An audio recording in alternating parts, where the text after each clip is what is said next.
Hello, everyone, and welcome to Healthy Living Interviews. I'm your host, Dr. Andrew Kaufman. Today, we're going to start talking about men's health and masculinity in a series of interviews I'll be doing. And the first guest, I'm very, very excited to have Rashad Evans, inductee into the UFC Hall of Fame in 2019 and former champion of several divisions of mixed martial arts. And Rashad has really burst into the natural health field, selling some products, and really has been looking critically at things since the pandemic, and which is how we made contact. So I'm very excited to bring Rashad on today to have this discussion. So, welcome to Healthy Living Interviews. Man, thank you for having me, Andrew. I'm honored to be on your show.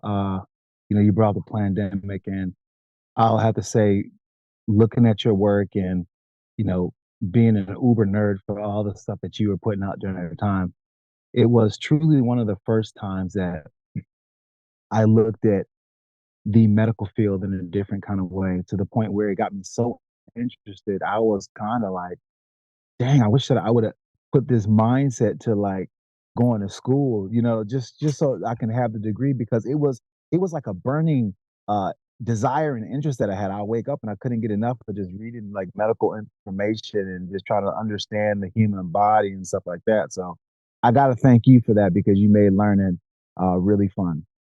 Well, that definitely means a lot to me, Rashad. And, I mean, obviously, we're all impacted by health issues, but it's pretty intimidating to, look at the science, the laboratory science, all the data, and with all the subterfuge and fraud in it. So, really, pleased and filled with gratitude that you were able to open up your mind and see more of this truth. And I'm sure that you've integrated some good practices within your family.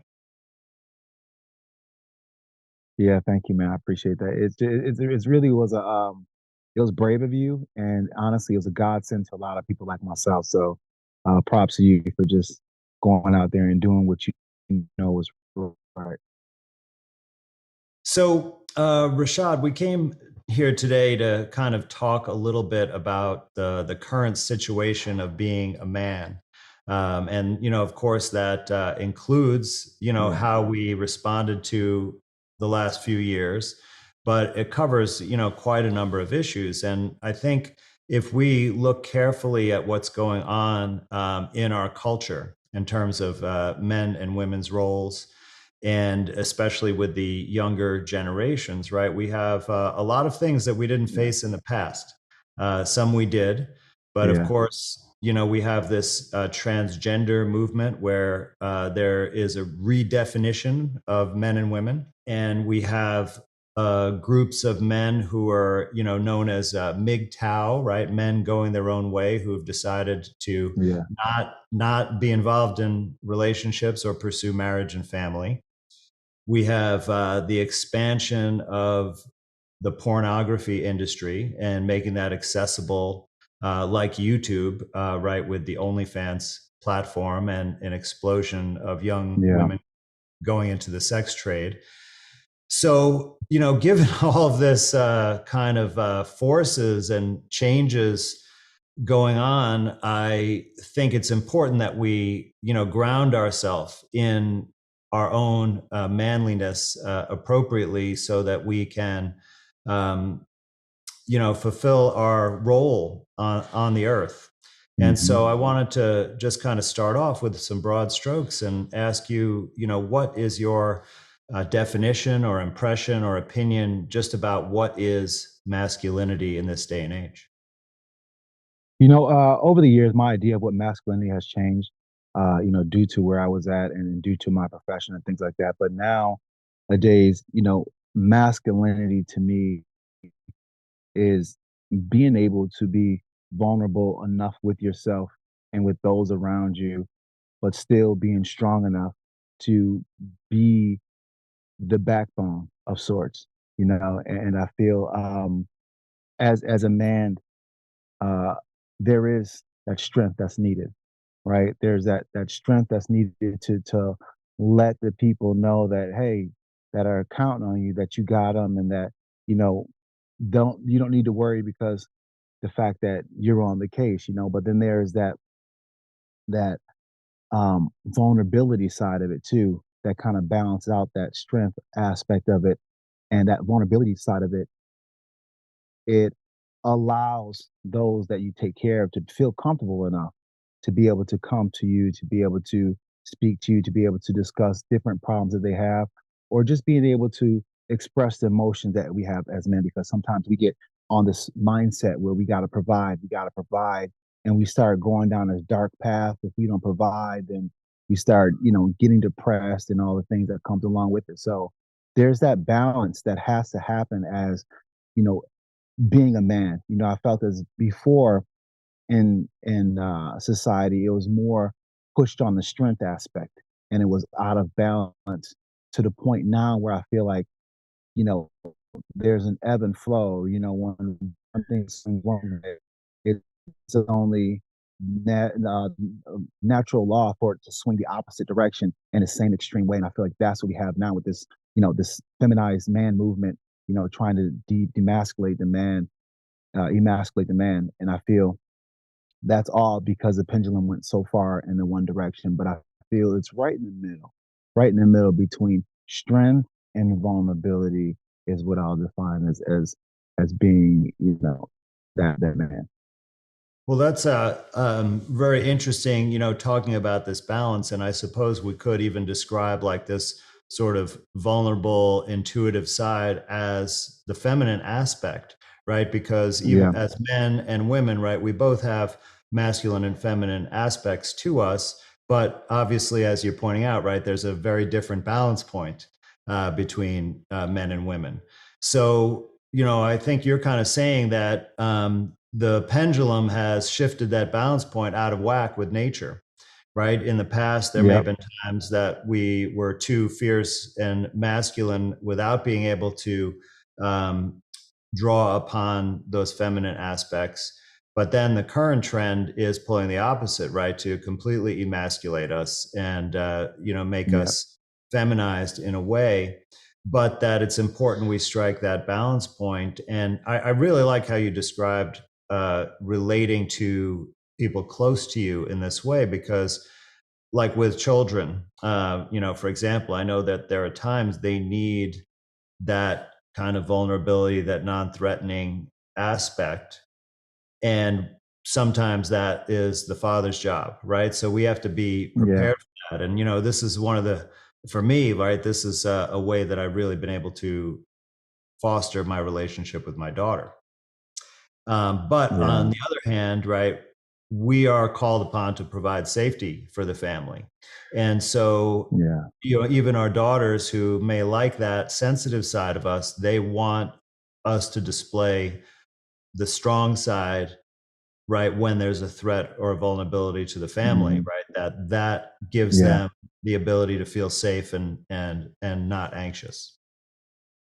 Absolutely, absolutely. I mean, you know, when I watch my own family in action and just how they interact with me and how they receive me, um, they go on in their days and they enjoy life, and they're just happy. They don't even know sometimes the problems and the fires that I put out, and that's fine and that's okay, and that's part of the job of being a dad. But it's just like they're oblivious to it in a sense, and I have to myself um, not get upset if I don't feel like I'm getting the appreciation or support that I may need from them, because for them, they're not aware of what I'm doing.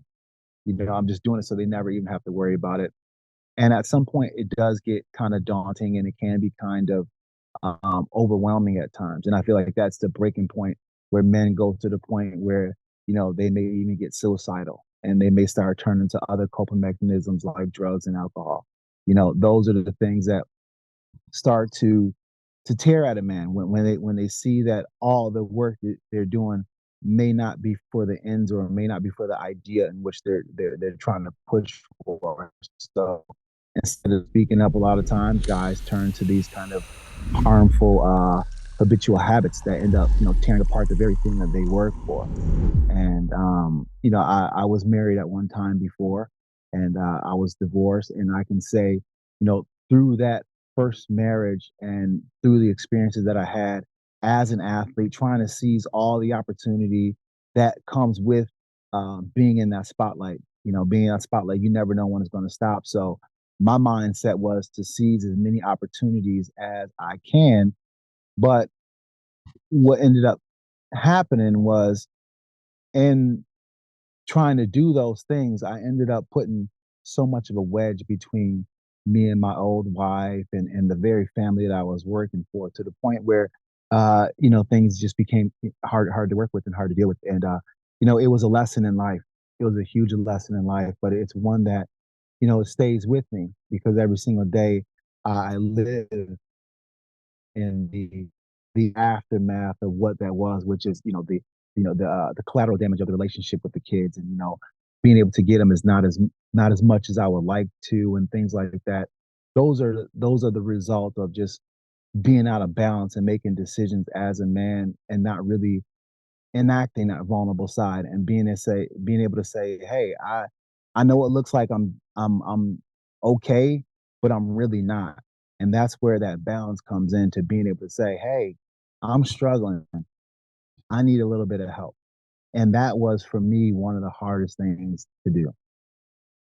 So I can't even tell you how much I can relate to this experience because I have the same thing, right? We feel such pressure and responsibility to protect the people around us, right? That we take on burdens independently and secretly, right? I do this Yeah, too. I don't want, my family to be concerned, even though there might even be a possible catastrophe looming, yeah, right? I keep it to myself, and then you get overwhelmed and you need an outlet, and you can end up with a self-destructive outlet like that. So, Rashad, how do you think we could, as men, go about releasing some of this burden, perhaps relying on others in some ways to support us, which of course means we have to, you know, make ourselves vulnerable enough to ask, right, for that support. yeah, What does yeah. that look like to you? You know, everybody's different, but I would say, for me, being that I'm a physical guy, that, you know, finding some way to channel that energy into something physical is something that has helped me out. Whether it be training for mixed martial arts, or rather just be going for a walk. Sometimes it's just even going for a walk, but it's giving myself a chance to um, allow me to work through some of the problems, uh, physically speaking first. And then as I start working through exhaustion, through the physical feeling, then I start to mentally process the things that kind of got me stuck. When I go on a walk, I start to just exhaust myself, and I don't even stop or even think about stopping until I start to feel it a little bit. And then when I start to feel it a little bit, then I'm starting to think through all the problems, and I just start to just allow myself to just feel. It's just me on the walk. I'm allow myself to feel. No one's able to see me. I'm not going to be embarrassed of my thoughts or anything like that. And I'll walk, and I'll talk to myself, and I'll do that. And that's been a very good way for me to just kind of let some steam off, and just kind of flush out some of the things that are bouncing around in my head before it meets my mouth and comes out. And it's been helping me tremendous a lot. But I also feel like having somebody that you can speak to, somebody that's going to be that soundboard of just listening, and not really judging, but just being able to just hear what you got to say so you can get it off your chest.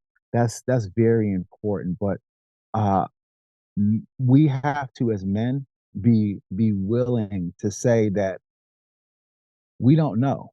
We got to be willing to have that vulnerability uh put out there at times. Not to the point where it it takes away from us, but it adds to us because there's only so much pressure that you can have before it gets, to be a bomb, right? Before it just explodes. So you got to be able to take some of the pressure off just to keep the homeostasis and you don't, disrupt or blow up anything in your life.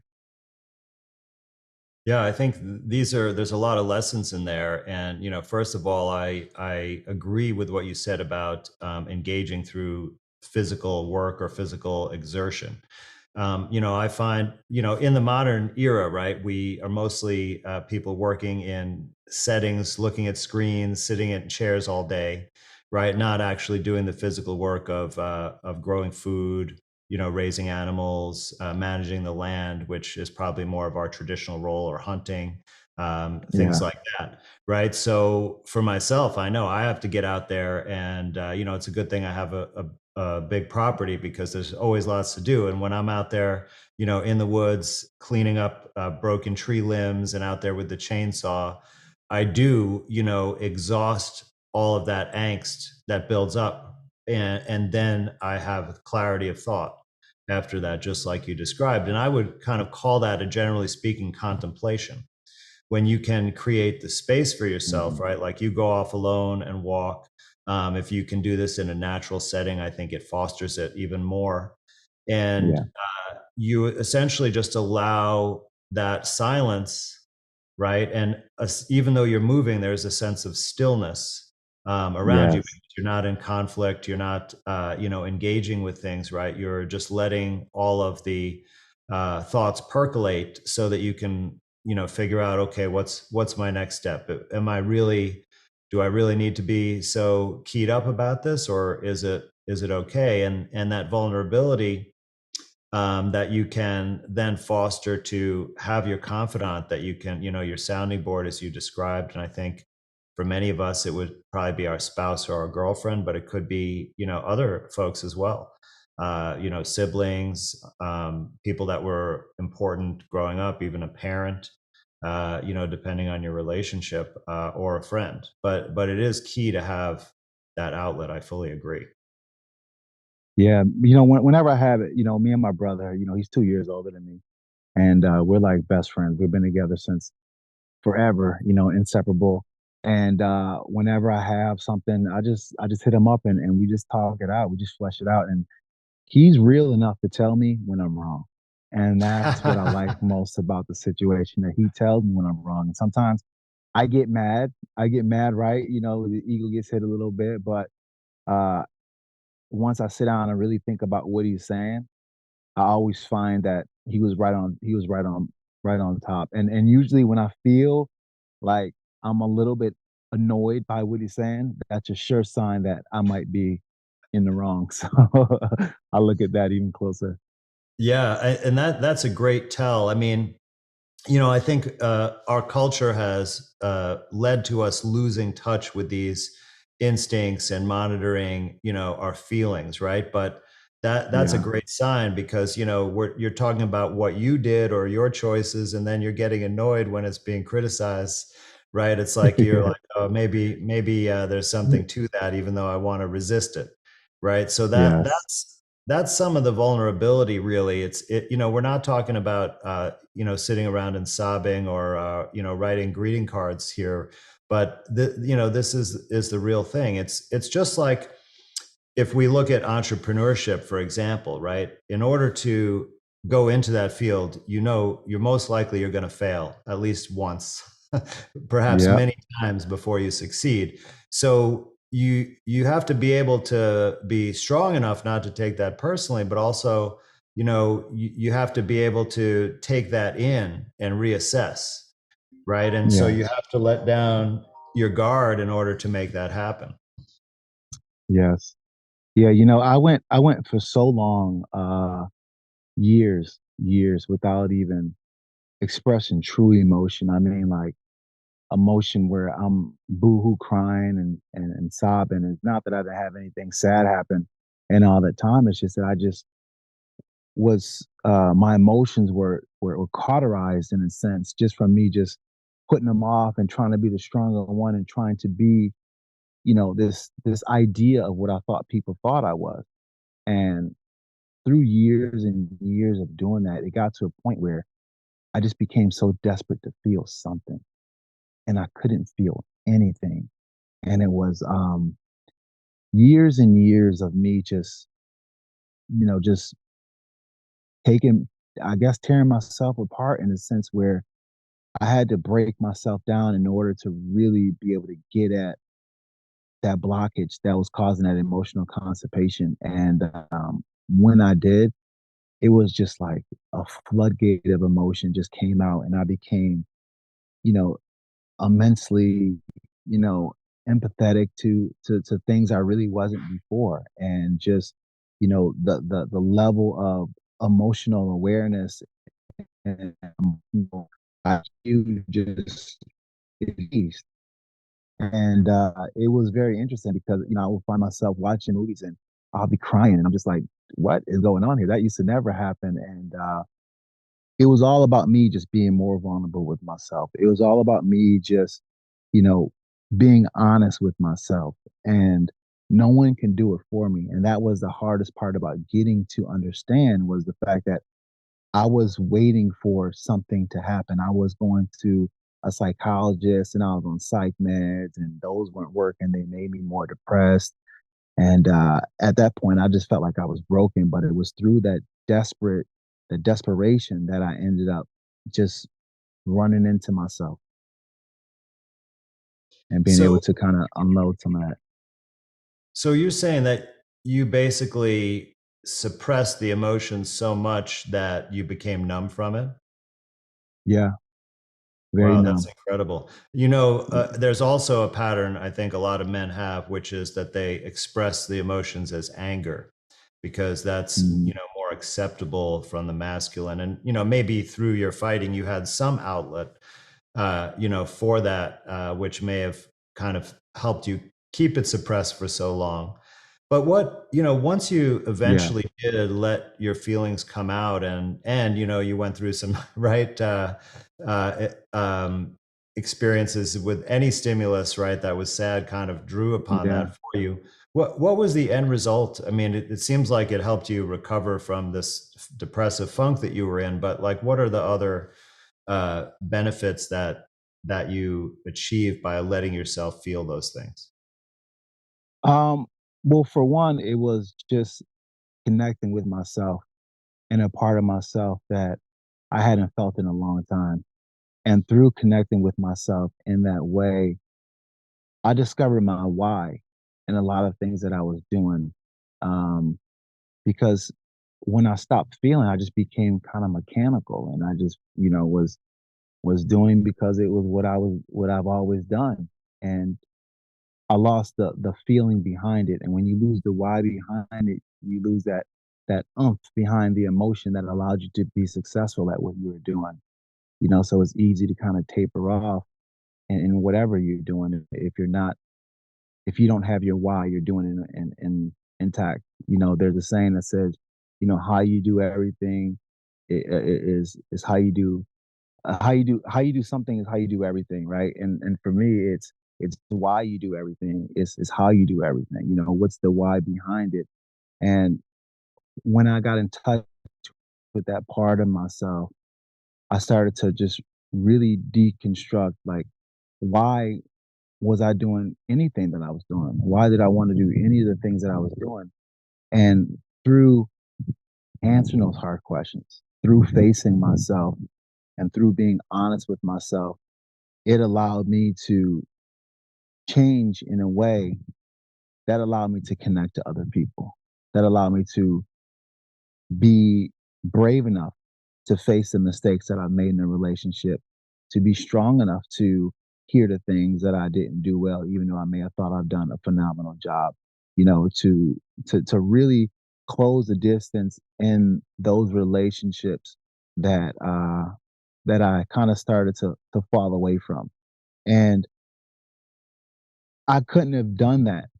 I couldn't have changed for somebody, because that would be them, it would be based on them. But when I changed for me, and it was about me and it was about what I needed to do and me saying that I need to change, then everything else fell into place as far as my relationships, as far as my focus on what I was doing, as far as for money, and even for dreams and aspirations and things I wanted to do in the future and where I even see myself. I started to dream again. I started to, want to do it again. Because as an athlete, when I was at the highest of the highs, you have the highest of the highs and lowest of the lows, but it's such a roller coaster ride. You go on it as an athlete, and over time, you learn to define yourself as an athlete, as a fighter, as that person that people want to take pictures with. And, I wanted to be that badass fighter forever. But the truth of the matter is time goes on. There's going to be a new badass on the block. And having to understand who I was the work that needed to be done and the bridge I needed to cross for everything else in my life to fall together. Well, Rashad, you really kind of captured one of the central issues for men, and that is that we need to have meaning and purpose in our life. And it sounds like you allowed yourself to get to that point, and that gave you the motivation, right, to of what to do. Of Hmm. then you knew how to repair those relationships, and of course you wanted to, but you can't be motivated externally, right? It's got to be that Right. internal motivation in order to be successful to go through this. But I think we're so lost. I mean, thing is because of sort of materialism and atheism that takes away a lot of the obvious meaning and purpose in life. Also, the kind of destruction of the nuclear family, right, with such high divorce Hmm. rates. So that's another kind of insult that keeps us from this meaning. And what are we left with? Greed, fame, and those kind of superficial pursuits, right? And you achieve that, but you realize it's not a means to an end in and of itself, right? It's Right. really part of a bigger story, right? To show that Yeah. uh, right, you can overcome adversity, you can be competitive, you can earn for your family, you can inspire young people to improve themselves, right? And all those things come with it are much more sustainable throughout your lifetime, right? Whereas the youthful being the champion is fleeting, and Yeah. right. I'm now not saying that you shouldn't have the goal to be the best at whatever you do. Like that is admirable, and that's part of the meaning, but it's got to be for a purpose, right? Yes, absolutely. Absolutely. And to your point, about the destination, right? Uh that's one of the things that I had to really discover and realize, because when I first started on my path, I felt like, when I reach a certain point, then I should be good. But that's a fallacy, uh, because it's always work. It's constant work. And you shouldn't begrudge the work. The work is part of the journey. The work is part of the excitement. The work is part of the refinement that allows you to, to really get at the best part of you. And every day you should challenge yourself to be better than you were the day before. And sometimes you'll falter, but it's okay to forgive yourself and be able to say, you know what, I missed the mark today, but I still got tomorrow. And that's the most beautiful thing that God has given us, which is, when the sun comes up every day, it's a new beginning. It's a new, it's a chance to have one more day to get it right. And that's the way I look at it, because I don't always make the mark. Sometimes I falter, and I learn to say that's okay. Well, Rashad, you're definitely hitting the mark today with all this wisdom. And you remind me of a concept I learned about from David Data, which is that nothing is ever done, right? And Uh, because always I'm thinking as a man, right? I have all these projects or things that have to get done, right? And it's like, well, finally, when I'm finished, then I can rest. But but always what happens is you finish the one thing or the one part of it, and then something else is looming that also needs to be done. And I think, spending a lot of my adult life just chasing these things, hoping that someday I would be able to rest. But Yeah, finally realizing that there's never anything that's going to be complete, right? Until perhaps the final end of my life on Earth, but maybe there'll just be more things to do in another realm after that, if I'm honest. absolutely. But here we're talking about it. It's okay that nothing's ever finished, right? Because Yeah, it's the journey of day by day continuing to develop yourself into a better man. And of course, experiencing setbacks, experiencing traumas, experiencing obstacles is part of the journey. And those are opportunities for us, right? Just like the consequences that you had from your first marriage, trying to balance the life of a celebrity with your personal life. I guarantee that you learned so much from that, and that yeah, you integrated that into how you approach these issues going forward. And that's the way that we can make progress, but we don't have to finish things. yeah. That was a big one for me because as a fighter, I'm all about either you win or you lose, and it's all about the results. And the result equals a finale. So I was always trying to rush to get the finish and realize that it's about the work. It's about doing the great work, and it's about doing it over and over again and truly enjoying it. And that's the part about it, truly enjoying it and enjoying it from an introspection part where you're able to look at different aspects of it and appreciate different aspects of it. When I have things that are hard, of course, man, I get frustrated. I get you know, emotional about it. But then when I sit down into it, I center myself and I say, okay, what does this have to teach me? And I just pay attention to how I'm feeling, and then that's the lesson. My these things that come into my life, they come in to teach me. They're the hard things. They're my teachers. They're my guru. And um I look to find a way to get past them. And I'm eager to have them, but at the same time, when they do show up, I'm just like, damn, another another big test that I got to face. And I don't know where I'm gonna get the strength. I don't know where how I'm gonna get it done, but I just always believe, and I'll find a way to do it just by one foot in front of the other, one day at a time. Well, I have thought about and worked with this topic of emotional expression. Men, there's even a term in psychology that they use, and they often refer to men in general. It's called alexithymia, right? And it's like without having the words to express feelings. But Mm, so I studied with a spiritual teacher, Neil Kramer, and he talked about this concept as the aperture of emotion. That when you have strong emotional expression, especially if it's negative, because we don't fight against the positive emotion so much, that it'll rise up to, and it could be like a level of intensity, right, where you're uh, at the most intense, lying on the floor in a fetal position, sobbing.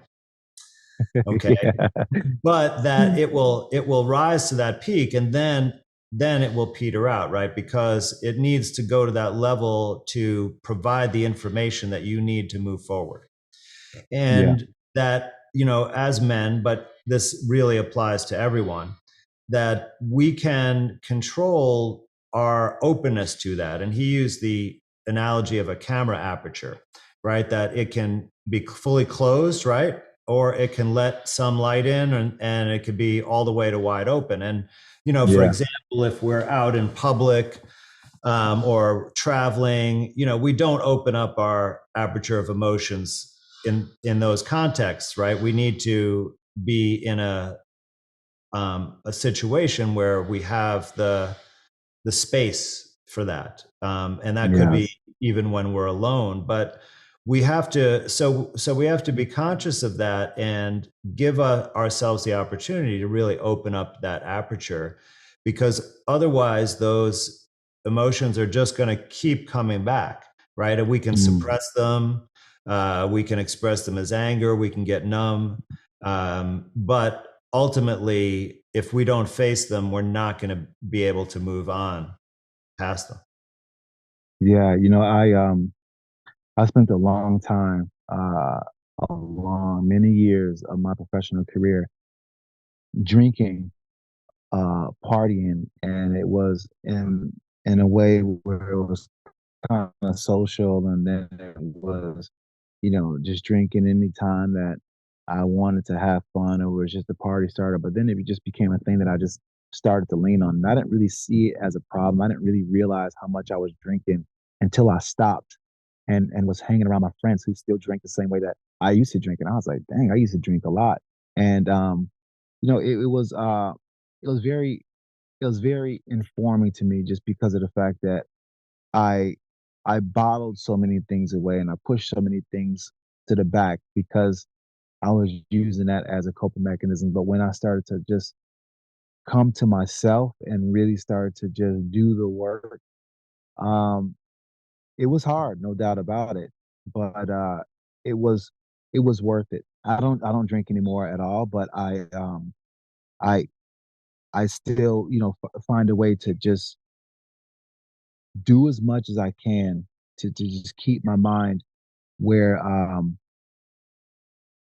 not trying to be perfect, and that, like, I'm not trying to be perfect. I'm just trying to be genuine to myself. And that's my mark that I try to hit. You know, I don't try to be somebody else's idea of what, you know, um, it means to be, uh, I guess, aware, people call woke or whatnot. But that self-awareness, it's all about me being honest with myself, and that's where I start with and then go from there. That's so important, because the drinking and that lifestyle, right? It just basically is a way to avoid the real aspects, and we need to be able to relax, without substances, and feel comfortable Yeah.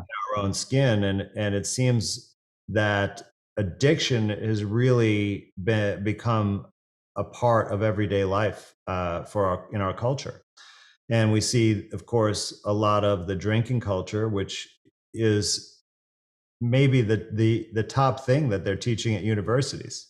I mean, I Mhm. in looking back, can't really even fathom how they did this, back when I was in school. And, I know a lot of people developed long-term habits, but it's also, it's consumerism, social media, professional sports, of course, for many. And pornography is a big one for men. So, how Mhm. important do you think it is to address this issue? How pervasive is this in holding men back from really realizing their full potential? It's extremely important. I used to dig into the pornography, and I'll tell you what, it blew me out as far as um really relationships are concerned, to the point where when you watch those pornographic videos, you're you're almost doing magic in a sense where you're visualizing it, and then you're putting your desires to it, and then you're having an ejaculation to it, and it's almost like dark magic in a sense, so One thing to think about is it's taking the sexual act out of the possibility of reproduction. And if we look for, what's the reason why we would have this proclivity towards sexual activity in the first place, right? It's to perpetuate the human race, and make more of us. And when it's in the context of pornography, right, that's not even a part of the equation anymore, right? So the dark magic aspect is taking it out of the natural context and perhaps subverting that for some other reason. Yes. Yeah. So like I was saying, it was kind of distorting me as far as relationships concerned, as far as what I expected from women, and just even the respect for women in a sense. You know, just objectifying them, and it's and using them as things of enjoyment. Those are some of the downfalls that I experienced from just being inundated with the pornographic culture and everything that comes along with that. So for me, when I broke free from all of that and really just started to go into myself, I went probably about 6 or maybe 8 months without even any kind of ejaculation at all. Just me just kind of in a sense mentally rewiring my sexual hunger and my desire, my sexual desires, because it gotten so blown out from engaging in womenizing activities. You know what I'm saying? Like being part of the Right. spotlight, Sex on demand. you get no short of women who want you. Just to be frank about it. And I can't say that I didn't take advantage of those opportunities, and can't say I didn't live that crazy wild life, but I felt like it was always just taken away from me afterwards. I always felt as if like even after I did it and it was a crazy time, I just kind of felt dirty in myself, just not very clean in myself. And I realized I'm like, dude, I got all these different girls, and I'm like, for what? Because they became little like landmines in my life that can blow up at any given time. And I'm just like, I can't keep giving my power away. And that's what it became about for me, not giving my power away, being able to um, just be a little bit more selfish to myself on the energy side and not give that to give that away. Because when I started to understand about energy and when I started to understand about what happens in that process, I started to realize how much energy I was giving away. And I was like, man, I don't want to do that, because it really was. It wasn't just something that was in a book, but it was something that was truly manifested in my life as far as me handling the business that I need to handle. I just really wasn't on top of it. Yeah, I think this is a very good way of thinking about it. And, just for those of you out there who weren't able to have tons of women come up and want to have sex with you, you still engaged in a similar energy, giveaway with pornography, right? Because each time you do that, you're not fostering a sacred bond, right? Just like when you have a bunch of women who, you're casually sleeping with and trying to balance, right? Because you're not doing that, it's going to blow up for you, and you're just giving out that energy piece by piece. And I think it's very similar what happens when you get into that cycle with pornography. And these things, both of them, really alienate you from developing a really healthy, pair bond type of relationship. And the sexual act itself, right, is really a sacred act. And it's not something, that we want to just give away or throw around for fun. I'm not saying that men, we shouldn't have some experience perhaps with more than one partner in our lives, but there's a fine line. And you do, like I think it's great that you had this sort of detox period of, I think you said around 8 months, where not only did Mm, you, stop uh, dating the groupies, right? But you also got away from the pornography, and also just let yourself take a break from sexual function, from ejaculation. yeah. And that can be a really key exercise to break the spell, of those very seductive, addictive of habits. And so, men out there, maybe you don't have to do it for quite as long, but this is a good way to transition. We always talk about with addictions that there has to be, a period of Yeah, complete abstinence.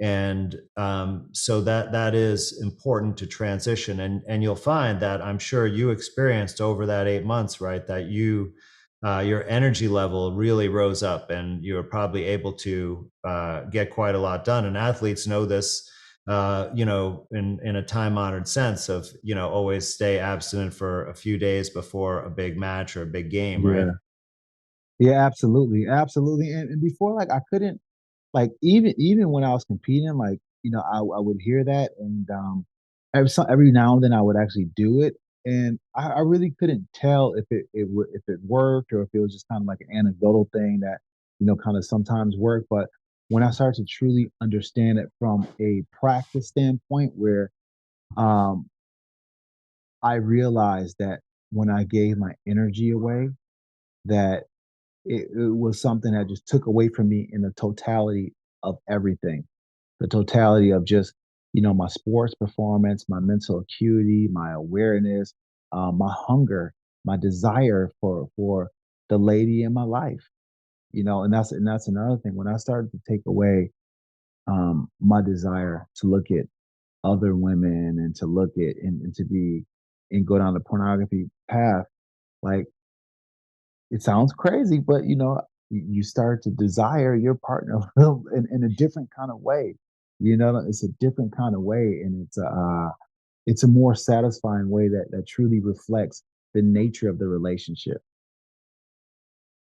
Yeah, absolutely. And, this is obviously part of why it's a problem, right? Because it it's unrealistic. It never, the real world never matches. I mean, when we see, images of these women, right, they're touched up.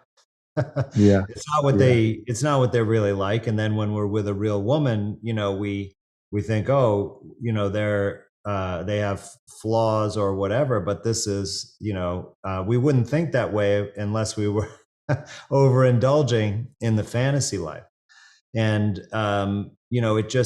it takes us away from what a real relationship, a real sexual encounter with someone we love is like. And you know the energy, right, that you saying that we're giving away in these pursuits that we're criticizing, but in the context of a healthy, loving relationship, it doesn't have that effect, No, right? not at all. Not at all. It actually has the opposite effect. It actually has the opposite effect. And that's one of the things that I found truly surprising about that, is just the healing nature of that connection with somebody that you're truly in love with, and what that can bring to you from an energy standpoint, from a focus standpoint, from a contentment standpoint. So that was one of the things that I was truly surprised about, because um, I just didn't know what was going to happen, because it got to the point, honestly, where you know my desires were so kind of twisted to the point where, like, I just wasn't, I wasn't excited about, it got hard for me to get excited by certain aspects of a woman, physically speaking. She had I had to have this perfect type. When I looked at it, it was like the type of the pornography that I like to watch. You know what I'm Right. saying? So it started, like, anything that didn't fit that was just like disgusting to me, in a sense, and I had to rewire and retrain my mind. And I can say that because it's honest, and I'm sure I'm not the only one who's went down Oh, I that path and got guarantee distorted. many men listening to this are shaking their heads right now, having a similar experience. Yeah. So I mean, it changes. It changes a lot once you start to really look down that path. And that's the thing about it. Like, it seems as if, like, it's not that big of a deal, because it's kind of a harmless thing, and it's something that you do in the privacy of your own home, or what have you, but it's something that that takes a piece of you in such an incremental way that you don't really realize it until the cost is something you didn't expect, or it That's right. manifests in a way that you didn't foresee. That's right. And that could be, through financial aspects, through, drama and Yeah, things blowing up with, immature or unstable women. It could be, just obsession and compulsion and addiction, yeah, taking up your time. And I think, the biggest thing is it keeps you away from having a real relationship with a real woman. it sure does. Absolutely, through and through. So, Rashad, we've covered quite a lot of difficult subjects, really. I mean, and I really appreciate you being willing to talk about your personal experience. I think it's going to help a lot of people who are struggling to, figure out some ways that they can change and become, more of what we feel is the experience of being a real man. Yeah, you know, with that said, I want people to realize, and men at home or whoever's listening to this, is to be patient and to be kind to yourself through this process. I would say that's probably one of the main things that uh, I kept having to try to tell myself, and I kept having to revisit, was just I had to be a little bit nicer to myself in this process of figuring myself out and figuring things out, because it's a process. It's a process, and things didn't get blown out overnight. It was a process that led to the decay of things, and now you got to take a process to build things back into balance. And that's a key: bring things back into balance. You don't want to go too far one way, because when you do that, the pendulum's going to swing back the other way. So you want to be able to be just right in the middle. And this, there are times, guys out there, when we need to give ourselves a bit of a kick in the pants to get going. Yeah. But this is a time to, slow down a bit and give yourself uh, some kindness and patience, like Rashad discussed, because these traps, that we fall into, they're not completely of our own creation, right? They're out there Hmm. as pitfalls waiting, for us to dive in, because they're very profitable for others. Yeah. So, give yourself some forgiveness and start taking the right steps, towards this degree of masculine salvation that we're talking about. Rashad, do you have any final thoughts, places you'd like to let people know about, or any last minute advice for Yeah, folks? absolutely. One of the main things that kind of helped me get my mental clarity and kind of balance me out overall was functional mushrooms. Being able to have a steady functional mushroom program, and really get the mushrooms in my system to work for me in an adaptogenic way, to sort out some of the things I had going on, me from a neurological point of view, to just overall depression. It helped me out tremendously, and because it was so good at helping me out and really bringing me through a dark time, myself and my two founders, Dale Jolly and Jake the Snake Plumber, uh, we decided to make a functional mushroom company called Umbo, UMBO. You can go to getumbo.com and you can check out the supplements that we have. But we have a pro, and then we have recovery. The pro is for like a workout, where just addressing your day, and then a recovery, it's really for the most important part, which we don't do enough of, which is really recover. Everybody's on the go, go, go. This world is about to go, but not enough is talked about recovery and how much that will help you for your go. So those are the two products that we have, but we have a whole line of products there online. You can go and check them out, and give them a try, because functional mushrooms, to me, they bridge a gap in a way where allopathic does not. And you know, I don't want to make any claims because you really can't make claims about that. But I would say, from an anecdotal point of view, that functional mushrooms have changed my life and they've changed many others, and they've done amazing jobs with people having seizures and neurological issues like that. So, um, if I would say implement one food group into your diet, I would say put some functional mushrooms in there. Well, thanks for bringing attention to the, physical and health aspects of this because, we talked about the cultural assaults on us, but there are many, many physical issues as well with xenoestrogens and, poor nutritional advice and such. So everybody do look into umbo functional mushrooms and see what kind of benefit they may provide you on their journey. Rashad, thank you so much for coming on and having this discussion today. Thank you, Andrew. I am Dr. Andrew Kaufman. I'm just so honored and privileged and blessed to have a chance to be on this podcast with you and everything that you brought to my life. Fantastic. All right, everyone. We'll see you next time on Healthy Living Interviews.